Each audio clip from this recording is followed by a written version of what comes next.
Okay. I'm really struggling to get the reservoir tank clean on my car.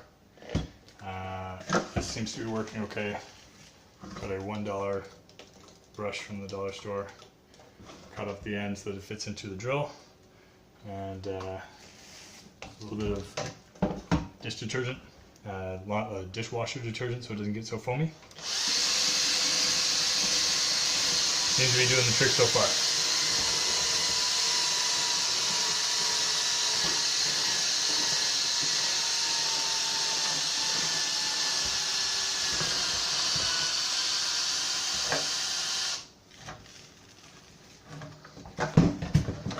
Hope that works for somebody.